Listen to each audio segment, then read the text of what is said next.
infiltration, communist subversion, and the international communist conspiracy to sap and impurify all of our precious bodily fluids. They saw themselves as giants who were looking down and laughing upon this planet of tiny fools who were stupid enough to go on and on killing each other while they sold arms to both sides throughout the Second World War. Focke-Wulf aeroplanes, which bombed American soldiers, were manufactured by IT&T. Allied sailors were drowning in a freezing North Atlantic because their convoys were sunk by guns of Nazi battleships, which swiveled on American-made ball bearings. American soldiers were crushed under the wheels of tanks and trucks made by Henry Ford and John Rockefeller, and gassed to death by the same people. Sam Giancana took the trouble to explain how this cynical process worked by composing just one terse, simple sentence, which his brother wrote down for posterity. People give their lives, he said, just so a few fat cats can make a killing. And this was precisely what Smedley Butler had tried to explain to the world with his book, War is Just a Racket. At the war's end, the rich elite found fortune continuing to smile on them. Firstly, they were able to control the utter farce of the Nuremberg trials, which should have hanged every single American merchant banker and leading industrialist. As it was, their contribution to World War II remained hidden from public scrutiny, and they were even allowed to gerrymander light sentences for their German Nazi friends, like Hjalmar Schacht, who got off with just a few years and later retired as a billionaire. But best of all was that the one man who might have been a check to their power passed away as soon as the war was over. And with President Roosevelt gone, and their first Nazi glove puppet, Hitler, also deceased, it became necessary for Prescott Bush to find another young politician to sponsor. In true American fashion, he decided to advertise. He placed an ad in the LA Times, which candidly explained that a group of rich businessmen was seeking a young, ambitious, immoral, and most definitely malleable politician who might one day run for president. The ad was deliberately worded in this cynical way because they knew that only an evil, slimy, and completely incorrigible little creep would ever dream of applying for the position. That was what they wanted, and that was what they got, in the shape of a certain Richard Nixon. Here being congratulated on his success by his new master, Prescott Bush.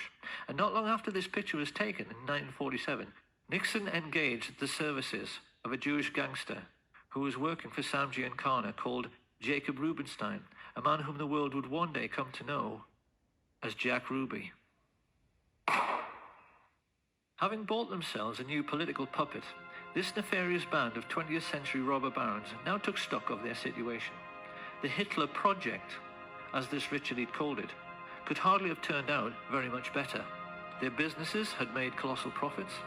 Prescott had got his Union Bank back. The communist menace they so wanted to contain had almost sunk back in the Middle Ages with the ravages of war.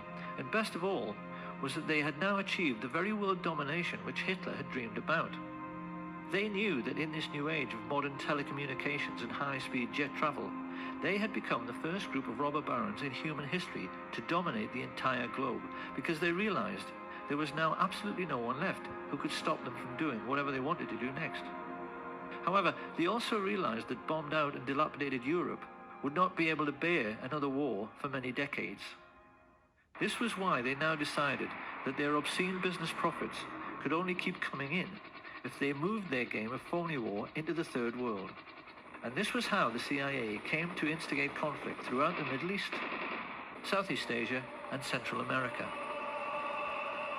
Chuck Giancana well remembers a conversation which he had with his mafia boss brother Sam during this period, in which he questioned him with genuine anxiety about the communist menace spreading throughout the world. The TV news was painting a sinister picture of a Soviet enemy with millions of fifth columnists, which was intent upon taking over the entire planet. Hadn't he heard of the domino theory, and wasn't he worried about it? In response, Sam Giancana simply smiled at his kid brother's naivety, and he asked him, didn't he realize that the United States, by which he meant the shadow government, not the official one, wanted to take over the world as well? And that the whole idea of communism was just the excuse they were using to do it? He told him that in China they had already succeeded in getting a member of the Chinese mafia, a brutal gangster called Mao Zedong, into power, just so they could sell more cigarettes in Asia. Communism was just their excuse. And it was pretty much the same story in the Philippines, with a crooked politician the mafia levered into power called Ferdinand Marcos. As for the United States, Big Brother Sam explained that the fat cats were fully aware that Americans will do anything for patriotism. Hence, you must always provide them with an enemy, a boogeyman. They won't overwork themselves just to make huge profits for fat cats for any other reason. So new enemies had to be found or created. This is what Joe McCarthy's Reds Under the Bed scare had really been all about. And they used the same excuse in Laos, Chile, Guatemala, El Salvador, Iran, Honduras, Vietnam, and Cuba.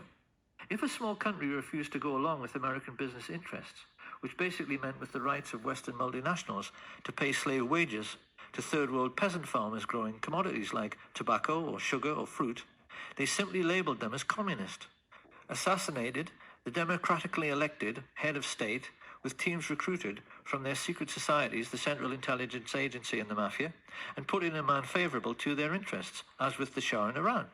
Simple. Are you starting to get the picture here?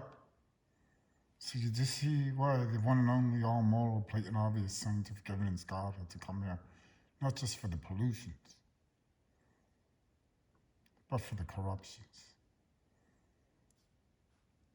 All done in the name of God frauds, and the most demonic of all, that immoral cartoon main God fraud name, Jesus. So maybe this movie will really enlighten the ugly and the smugly, and the darn wrong fugglier than any fugly when they realize the real God is only here to do great, not even just good things so people have a better way of life, versus all the God frauds that give these people permission to rape and destroy Mother Earth, and to kill and to torture, and to rule the world in the most disgusting, diabolical ways, in the name of a man named Jesus.